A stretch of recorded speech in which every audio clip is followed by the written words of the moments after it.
Welcome to Heart Riffing, a podcast by way of the heart. Here we explore what it means to reconnect with your essence and live from a place of personal freedom. If you're interested in learning more about our courses, mentoring and workshops, feel free to visit wayoftheheart.com.au. We're so glad you're here and we hope you enjoy the episode.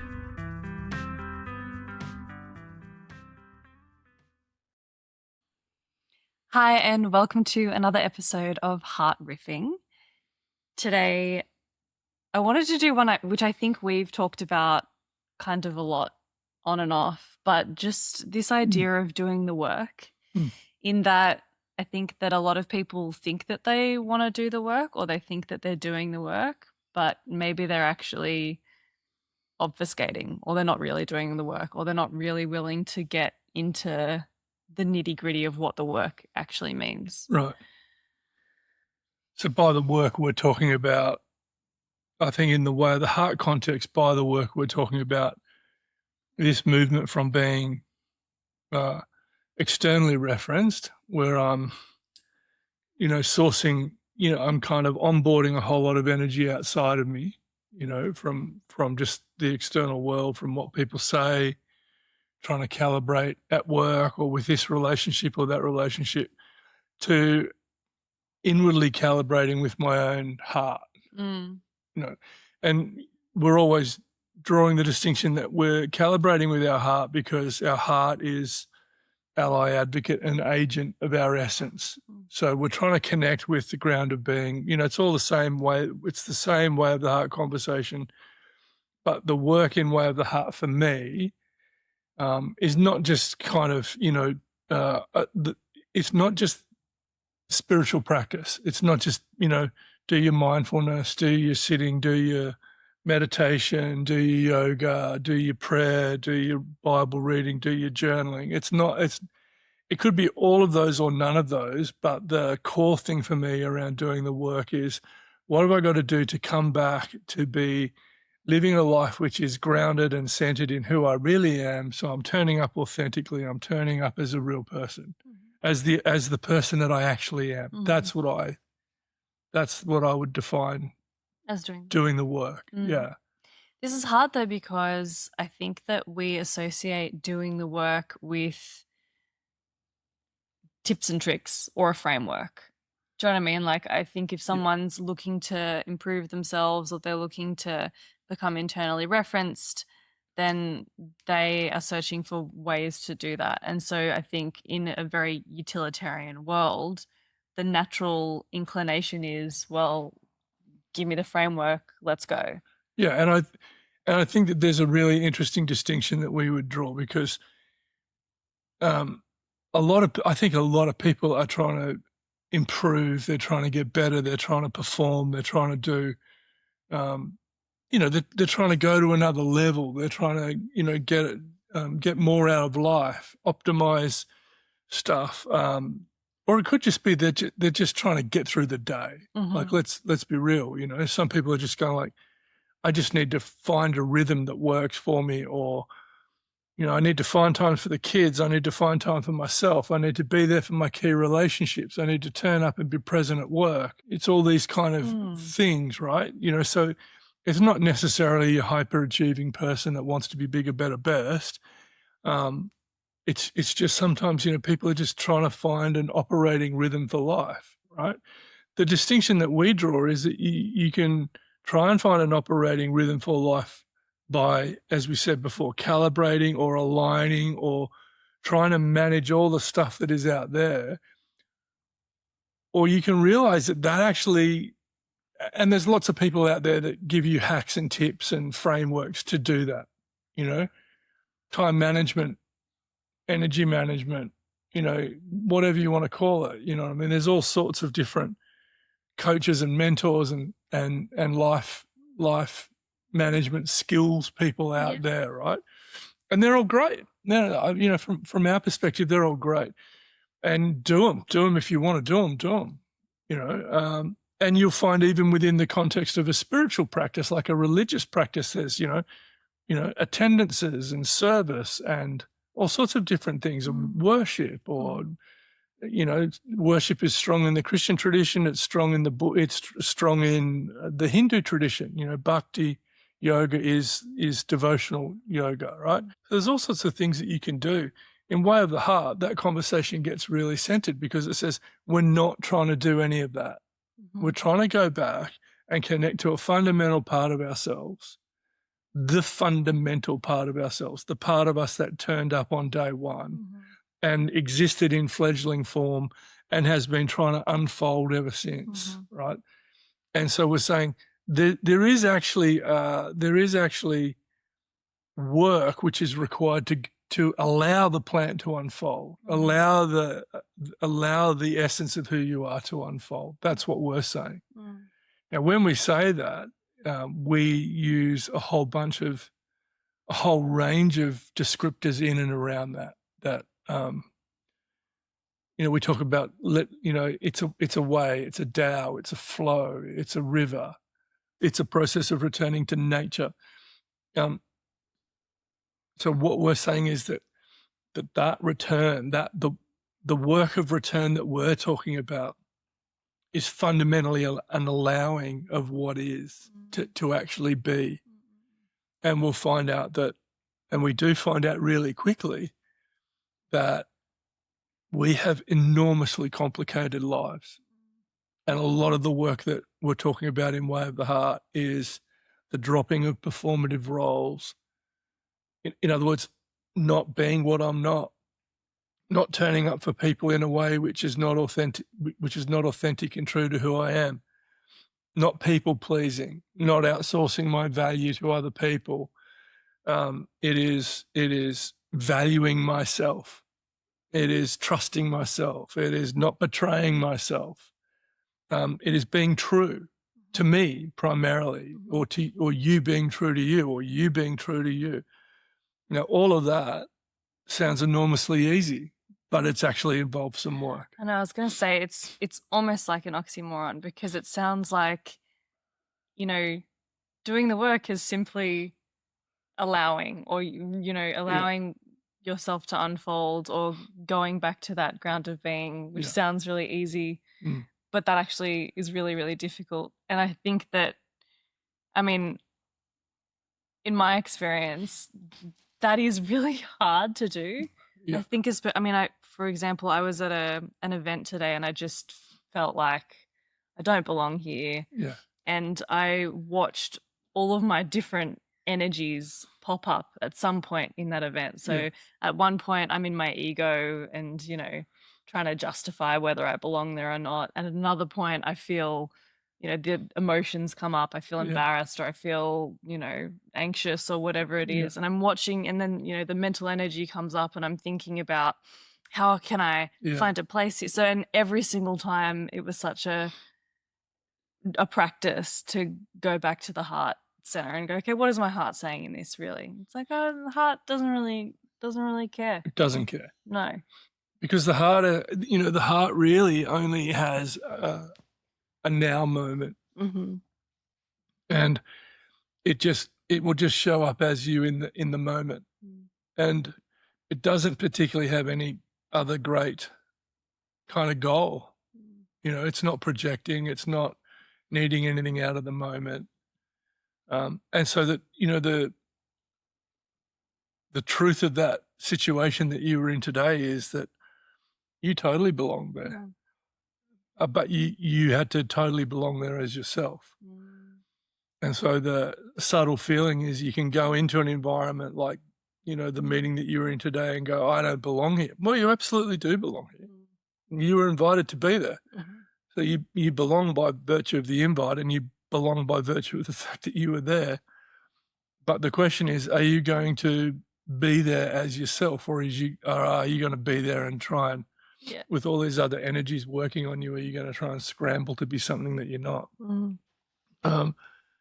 And we often say in our conversations, it's really hard. It's really hard. It is profoundly easy to be yourself when you get in the rhythm of being yourself. But there's a radical allowing and a radical And this is what we find hard. There's a radical self-acceptance and there's a radical allowing. The radical self-acceptance is really easy because it's not easy because we live in a culture that is always telling us or suggesting to us that growth is better, that more is good, that we've said it before, that when you get to here, it's the perennial carrot on the stick. It's the donkey with the carrot and the sticks in front. The donkey's always moving towards the carrot, and poor donkey's never really getting it. Yeah. And we're a bit like that. Yeah. We're kind of moving towards this perennial carrot on a stick. And this was the contribution of Alan Watts that I really love, because he said this is kind of inbuilt into us. It's inbuilt into Western society, this idea of progress, this idea of more, this idea of movement forward, bigger, this idea of expansion. Colonialism was built on the idea of expansion. It was more this Western European idea of, conquer, expand, grow, colonize, imperialize, and that's still very attractive in the Western mindset, right? You only have to look at geopolitics at the moment. Very ingrained in the Western. Completely ingrained in our psyche. Start a business, got to grow it. Not just start a business and let it flow. Let it flow. Yeah. What are you doing? So there's something inbuilt into there's a fundamental presupposition built into Western culture that we got to keep growing, we got to keep moving forward, we got to keep taking ground, and we've downloaded that. I remember my reports from school. Greg's result is okay, or no, they never said Greg's result is okay. That just never happened. But they did say things like, Greg would achieve a higher result if he would pay more attention in class. Yeah. It's like, I felt like I wish I had a right of reply. Yes. Greg would pay more attention in class if the class wasn't as boring as batshit. Yeah. Okay. You know what I mean? Yeah. So this is the self-acceptance piece. So that this is hard because we have a dominant cultural narrative that tells us that we should always be moving forward. Yeah. Taking more ground. And then the other one. So that's a big one, right? Yeah. Like that's a really, really big one. Because you speak to so many people and the self-acceptance piece isn't there. They didn't get it from mum and dad, or they sort of got it from mum and dad. Mummy and daddy love you, but we reward you when you score a goal, or got it. Everyone gets a ribbon, but really the best ribbon to have is the one that says first on it all. Yeah. So we still have very embedded into our culture, yeah, this idea of performance, this idea of growth, this idea of winning, or this idea of achieving. You only have to, like in my day when I was a kid, there was like first, second, and third, and if you didn't come one of those, it's like, who cares? And second and third were never good anyway. Yeah, you right. know what I mean? We might not have the same now. We might give every kid a ribbon who participates. Yeah. Right. But you only have to look at kids' extracurricular activities. Little Janie's doing violin and she's doing ballet and she's also part of guides and she also goes to this. And, so mum and dad may not be, she might be getting a participation award for all of those, but she's doing about 8 things outside of just doing school. Yeah. As well as being coached, as well as getting maths coaching. And it's crazy, so there's, it's still quite performative in that space, right? And that's embedded. The second thing that makes not just the radical self-acceptance hard, the second thing is the radical allowing. So flowing with the river is an allowing. And when we say allowing, you go, well, what do you allow? Well, you allow all of it. Well, I don't want to allow all of it. I only want to allow the good things. What do you mean? Well, you allow the wins, but here's the thing. If you're going to allow a win, you got to allow a loss. And you have to be okay with that. If you allow the people that love me and affirm me, great. Who doesn't want them? Yeah. Okay, what about the people that dislike you and denigrate you or speak poorly of you? Yeah. Yeah, they're there too. Mm. I allow the people that nurture and care for me. Okay, what about the people that mean to do me harm? Well, they're there as well. Yeah. I allow moments of incredible celebration and joy. All right. Then what about moments of utter sadness and bereft,ment and loss? I allow moments of incredible health. What about allowing moments of devastating sickness? What does it look like, or do we have an example of what that actually looks like? Because I think I mean, for me, I can intellectualize that it all belongs and allowing all of that sort of stuff. But that doesn't change the fact that when I go through something, it sucks and I buck against that. Yeah, it sucks, and it sucks, and there's no one that says that you have to go through the thing that sucks or the thing that's painful and go through it like a stoic. It's not cold, it's not cold, it's not cold, it's not cold, it's not cold. Dude, it's snowing outside. Your nostrils have got icicles coming out of them. Your beard has frozen. It's freaking cold, Yeah. right? Like, it's not like jumping in the pool in the middle of winter and going, "Oh, it's fine." It's not fine. I'm Yeah, freezing. yeah. We got 2 minutes in here and we got to get out and get warm, or we're going to get hypothermic, right? Radical allowing doesn't mean that, I allow the person who is hurtful and mean and or destructive in my life free access to me. Radical allowing says that person exists and I can't control them, but I'm going to learn boundaries.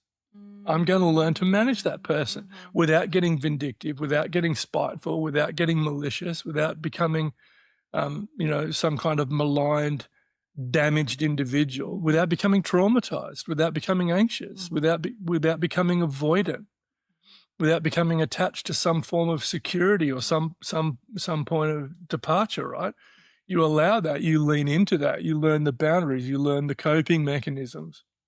You learn to manage your fear, you learn to manage your anxiety, you learn to manage the rejection. Yeah. So allowing is a robust way of doing the work because you're leaning into whatever it is that is being taught to you in that moment. Yeah, you do. As opposed to trying to nullify it or push through in order to optimize, which actually negates or doesn't allow that lesson to unfold or doesn't allow that thing to take shape. Like the classic thing that I grew up with was not grew up with, but when in my 20s and 30s, the classic thing that I grew up with was a faith dynamic, like a religious faith dynamic that said sickness is a form of sin.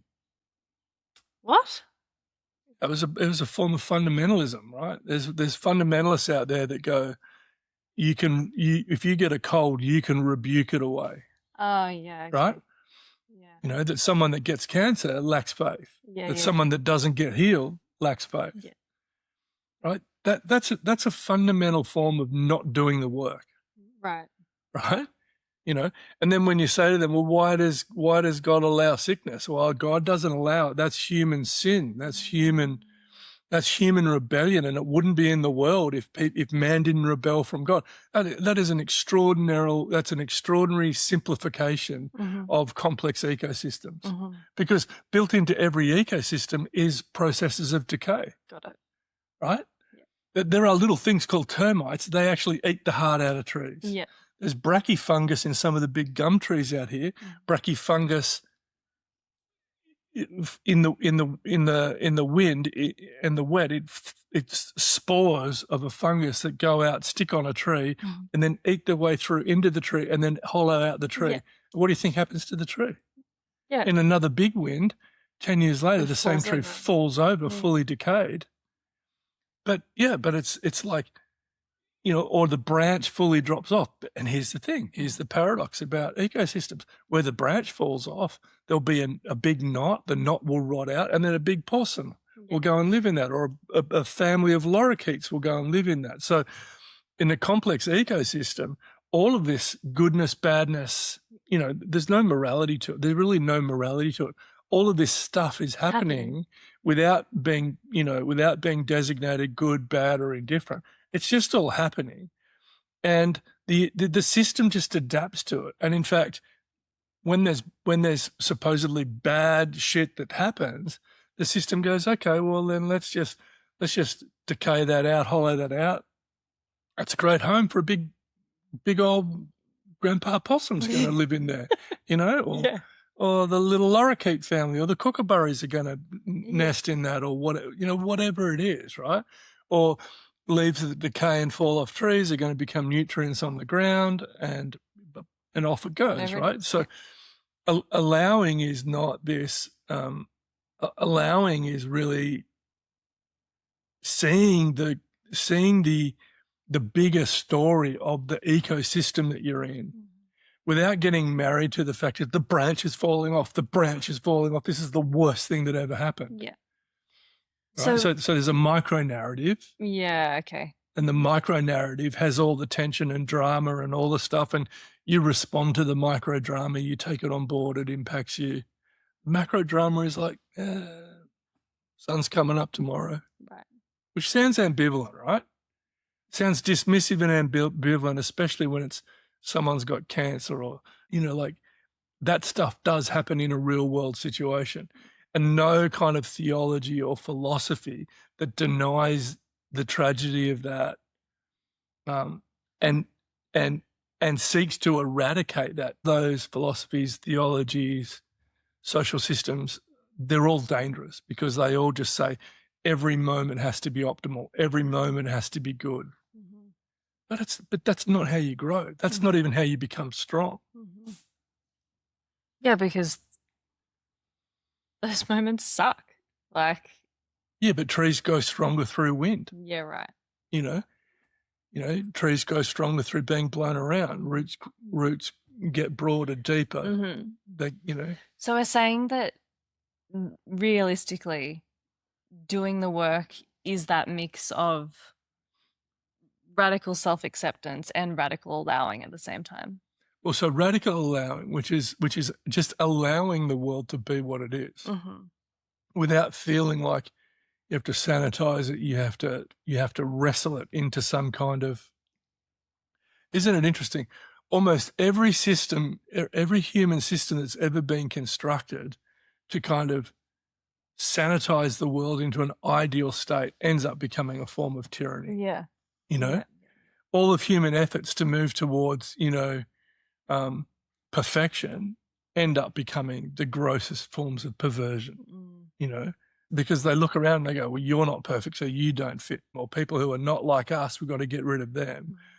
All of these sanitizing systems, they all end up excluding what can't fit in them, right? So allowing is just saying it all fits, and I am sufficient enough to go through it all, right?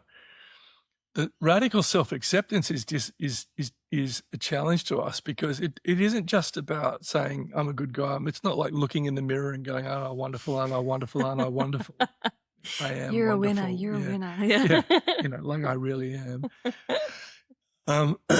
If I can convince you, maybe I can convince myself. No, it's not really doing that. The radical self-acceptance only happens when I deconstruct the legitimacy of things that tell me I need to be more.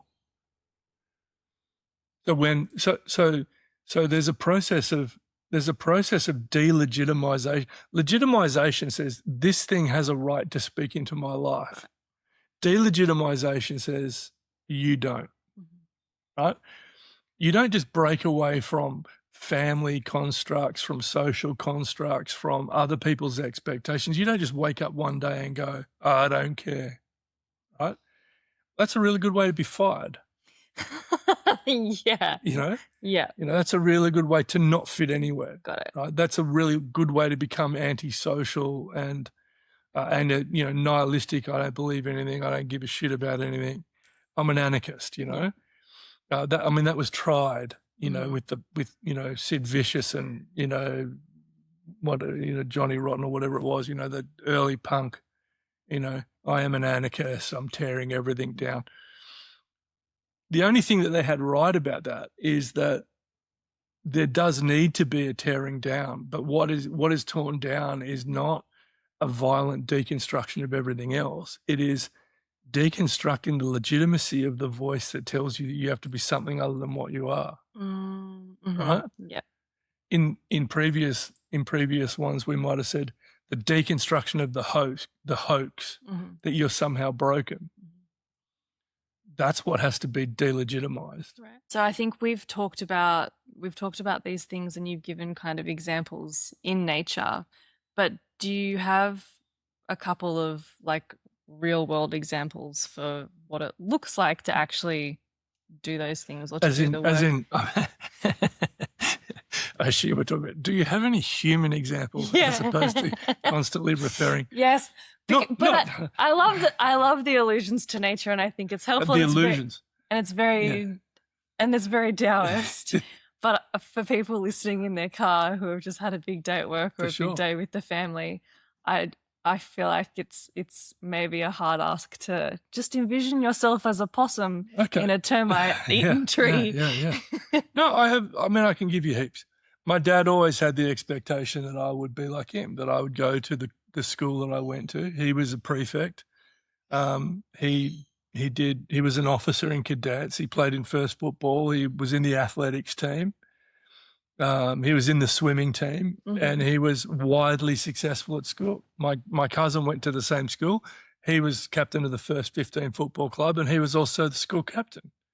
And so, like, little Greg turns up 5 years after his big cousin Mark, and 30 years after his dad. And how's it going to go? And it's like, it's going to go shit, because I didn't find any life there. Right. The whole wearing the boater, putting the suit on, being that guy, it wasn't, look at me, it was, no one was wearing bangles back in 1980s, And the work in that was? Well, the work in that was, that everyone left school, went to university, did economics, and then went into the corporate world. And I went and became, I got a job as an artist, which unsurprisingly failed. What do you mean? We pay artists note to self. Note to self.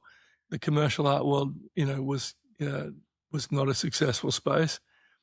Did a bunch of jobs that didn't work. Ended up becoming a school teacher and hated it.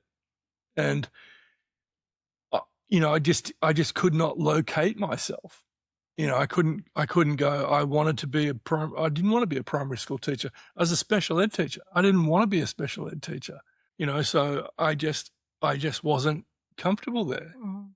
I wasn't comfortable going to university and doing economics, or going to university and doing commerce, or doing, I don't know, accounting, or, half my friends now, went into banking, accounting, or some kind of corporate life, sales. I just was hopeless at all of that, so like the world that I was trained to participate in, like highly trained to participate in, it just, I thank it for what it gave me, but it didn't give me any orientation back towards who I really was. There was no context for that. So the work was finding orientation towards who you were, and allowing expectation to exist. The work was realizing that the voice of my whole education was an illegitimate voice. Because the thing that my school and my dad and my cousin, or whoever it was, my cousin became a lawyer. You know what I mean? It kind of worked for him. It actually never worked for my dad.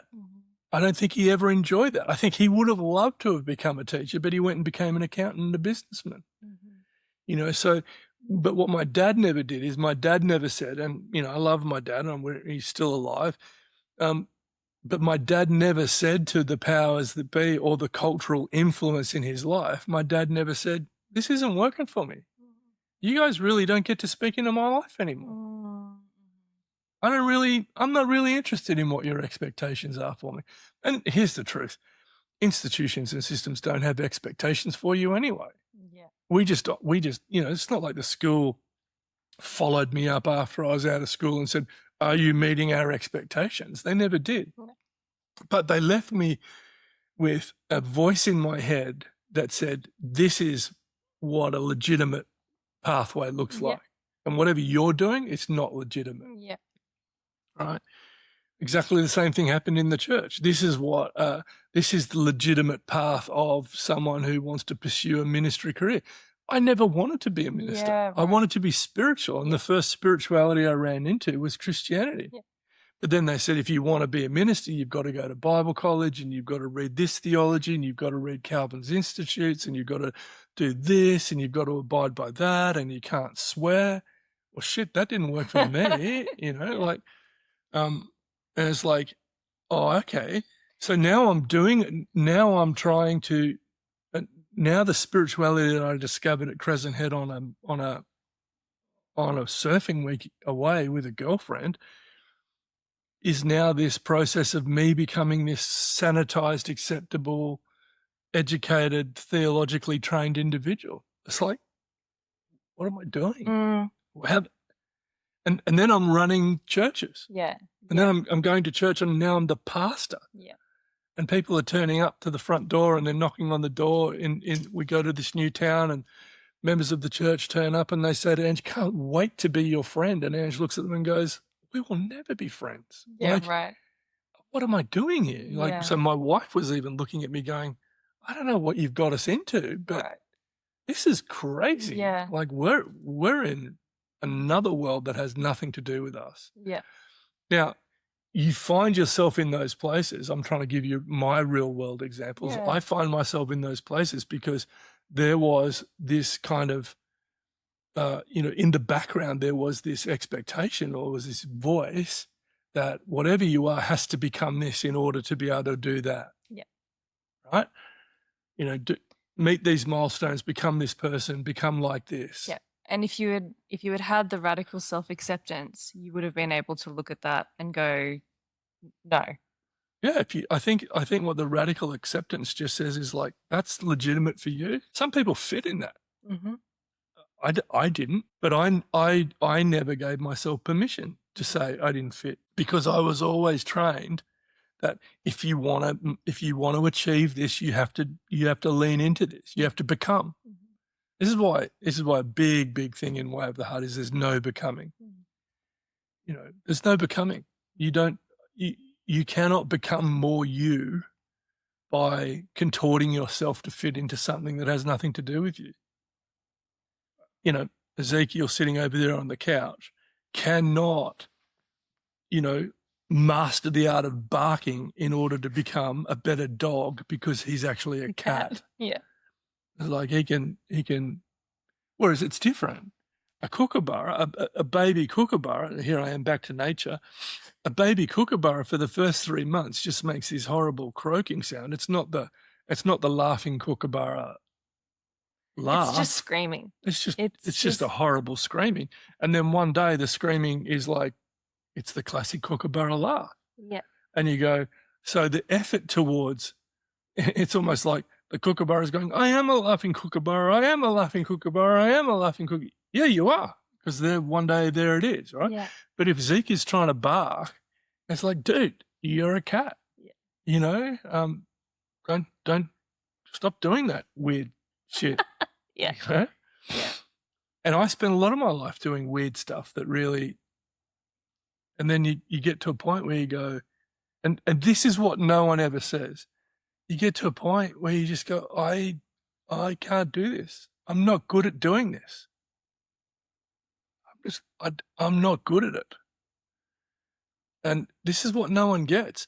Everyone says, well, you've got to do that stuff. If you want to get ahead, you've got to do that stuff. No, you can't do that stuff because you'll never be good at it.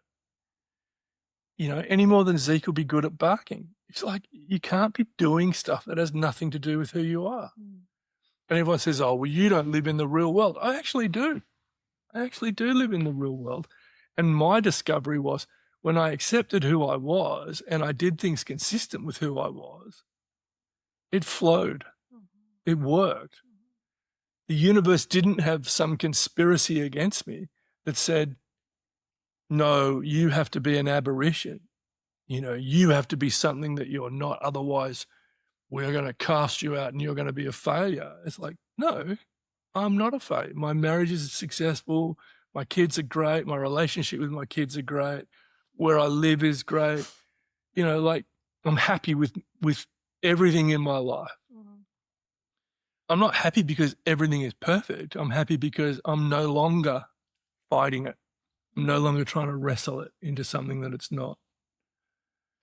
And then I suppose into that, That's the work. right. Sorry. And no, that's okay.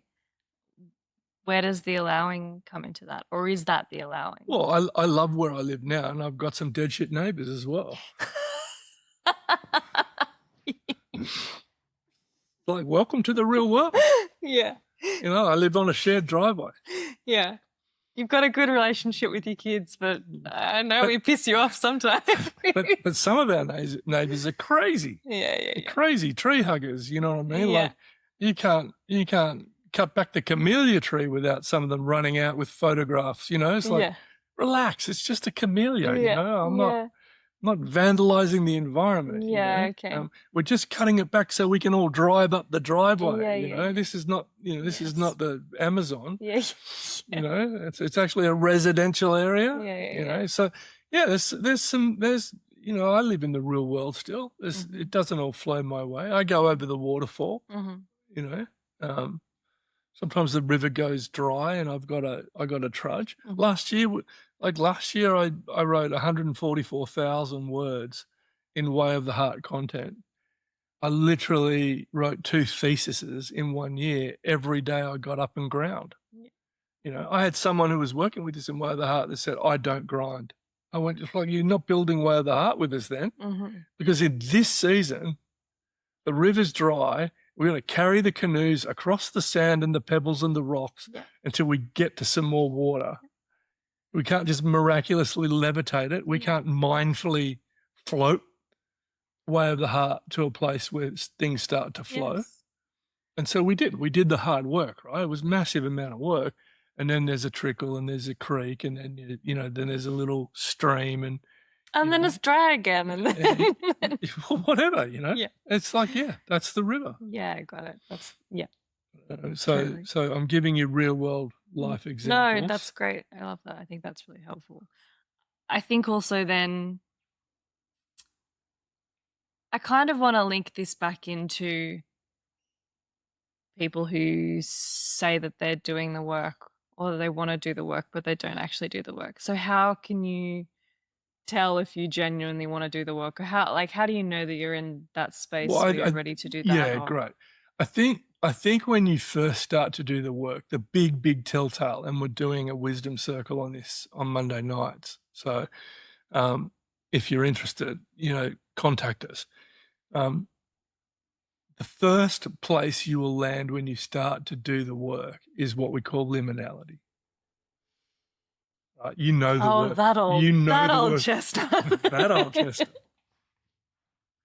So liminality it comes from the word limen, which was the big piece of, it was the lentil across the top and the limen on the bottom. So think of your medieval castle.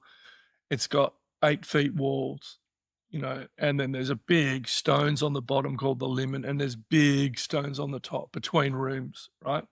And you go through, and you know, the word liminality comes from that. The etymology of the word comes from that. You're not in this room anymore, but you're passing through the limen. You're passing through the liminal into the next space, but you're not here anymore and you're not there anymore, right? Now that word gets played out. It gets built on by a bunch of people in and around the 50s and 60s. And it certainly gets used in the 60s to talk about the hippie beatnik community of people, because they cast off all the social expectations, right? And the characteristic of the 60s social revolution, sexual revolution of the 60s was no one really had a clue where they were going. Like they were leaving something, but they weren't landing somewhere, you know, and that was, you know, that was so they were genuinely entering into liminality. we're leaving this, we're leaving the conservatism of the 40s and 50s, the fear of the 40s, the conservatism of the 50s, and we're now in the 60s, and it's like free love and peace, and let's go to California, let's go to San Francisco, the flower in our hair, mamas and papas stuff. And it was protest, it was Dylan protest songs, and it was all that sort of stuff. It's like, where are we going? We don't know. We're not there yet. Got it. We're not there yet. So that word liminality was really applied to the 60s, the social revolution of the 60s. It also really applies to Indigenous communities that have a rite of passage, because someone is a child within the tribe, right? And the women will go into, a woman will go into, female development, and, she'll menstruate, and she'll become a woman through that. That will be her rite of passage. But the boys will never have that. And they actually needed that to transition from being a boy that went out and gathered stuff largely with the women, to being a hunter or a warrior. The tribe would deliberately, at a certain age, drag them out into a space. Now, they could be the chief's son, or they could be someone really, they could be from a really important connections within the tribe. But when they were dragged out into the wilderness, they became a nobody, because it was a process of losing your identity. It was a process of dislocating you from who you were and taking you out into a complete unknown space where you had no status, you had no identity, you had no security, you had no orientation, you didn't know who you knew you weren't allowed to be who you were, but you didn't know who you were becoming. You didn't know how to orientate yourself. Nothing was familiar. This is liminality, right? This is when you make this movement back to yourself, the first place you'll land is in the liminal space. You'll start to go, but I don't know who I am. Yeah.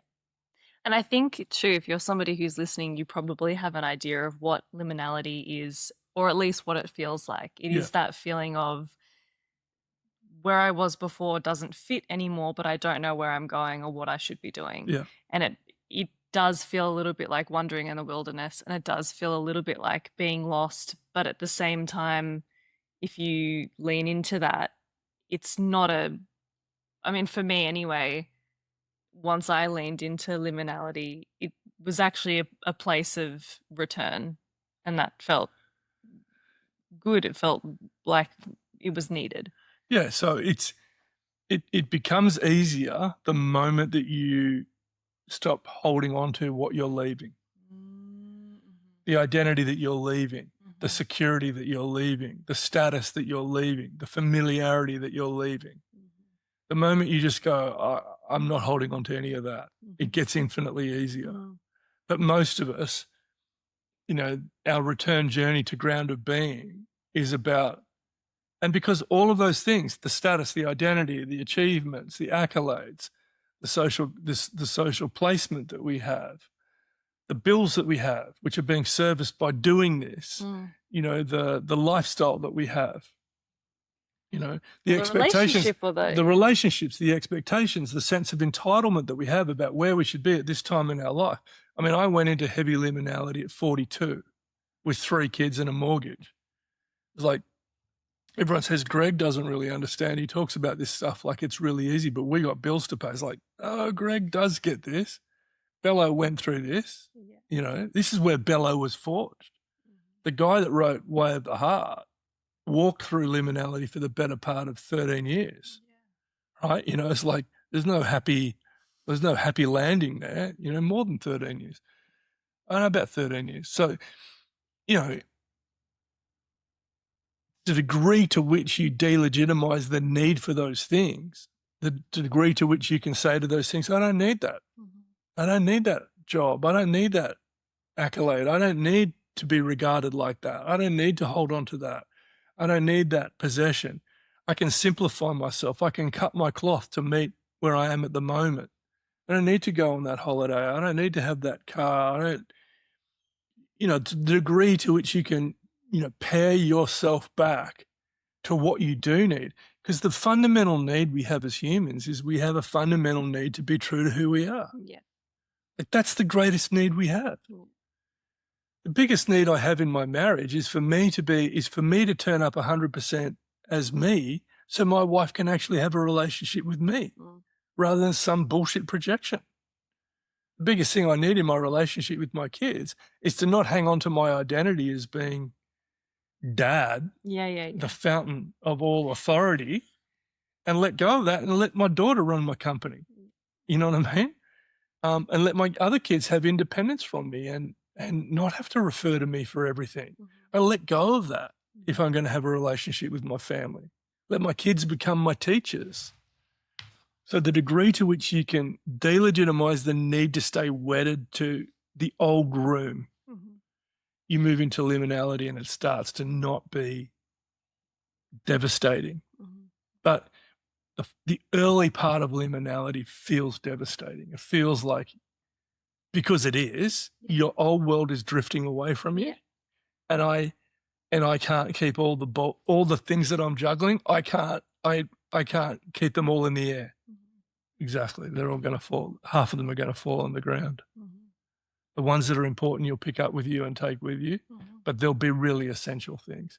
The vast majority of it you'll let go. Radical self-acceptance is both those two things are identified at the front end. Radical self-acceptance, coming back to the ground of your own being, and the allowing process. You learn that through liminality. You know, you learn that because the liminal space won't let you have anything else. And that's where the real work. That's the work. That's real work, you know. And so I think I want to just kind of finish the tail end of this by, if somebody's listening and they feel like they're heading into that space, what do we say to them? Because it is terrifying, right? Because if you're going from one room to the other, but this is all you've ever known, and this is where all of your understanding and security is, that's terrifying. But it's also terrifying to look at that and go, I know that doesn't fit anymore. I know that that's not congruent anymore. So what the heck? It's a great question, and I think I can answer it like this. Imagine a life lived with a profound sense of freedom, not because of anything that you're achieving, but because of just you are found a way to just be yourself. And that is utterly sufficient for every relationship, for every situation. That is enough. Imagine discovering that you're enough. Imagine discovering that you don't need to become something. Imagine how joyous and amazing life can be when you realize all this world has ever asked you to do is be you. And I know that I default to nature, but it's something that all of nature gets. It's only humans with our big minds, our big egos, our dysregulated emotions, and our bullshit cultures that teach us that we have to become something that we're not. It's only us that, you know, have to spend a lifetime learning, you know, because so many people will learn this on their deathbed. You know, my dad's just gone into care, permanent care, and we've gone to his house. And I've just spent the last 4 weeks emptying my parents' house.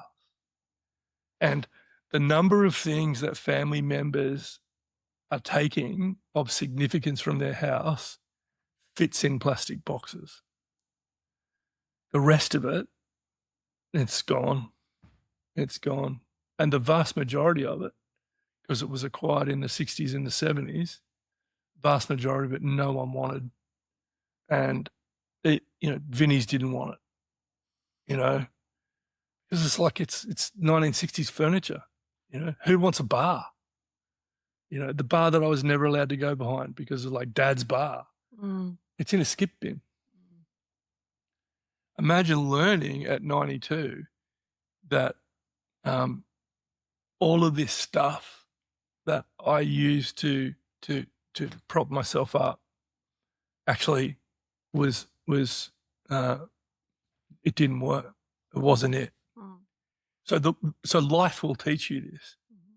You either learn it now by going through liminal stages and by learning radical self-acceptance and by delegitimizing voices that are calling you to be something that you're not, right? You either learn it now or some form of sickness that robs you of your health, some form of loss that discombobulates your status quo, or something in the universe will conspire to teach you this lesson, even if it has to teach it to you in extreme old age. Everyone learns it on their deathbed because no one takes anything with them. And like if I said to you, name my grandparents' maiden names, you couldn't, you know what I mean? Like, I'll remember those names. You guys won't remember those names. It doesn't even last 2 generations.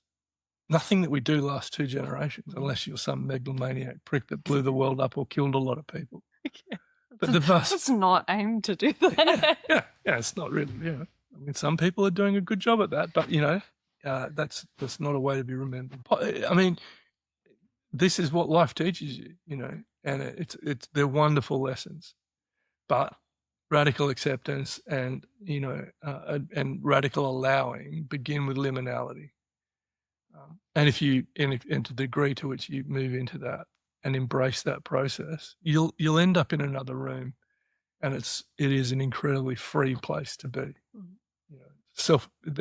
Getting to the other side of those two things makes life truly joyful. Yeah. Great. Thank you. Heavy one. That was a heavy one, wasn't it? It was a heavy one. We'll make sure to do a really light one next time. So. We won't. I never will. Just intensity here at Way of the Heart all the time. No, just the good stuff. Hope you enjoyed that, guys. It is a couple of things that we'll focus on. The liminality is a big conversation we're having in a wisdom circle at the moment. So circle back to us if you've got more questions on that. It's a big, big part of the work that we do. Yeah. Look forward to hearing from you. Sure.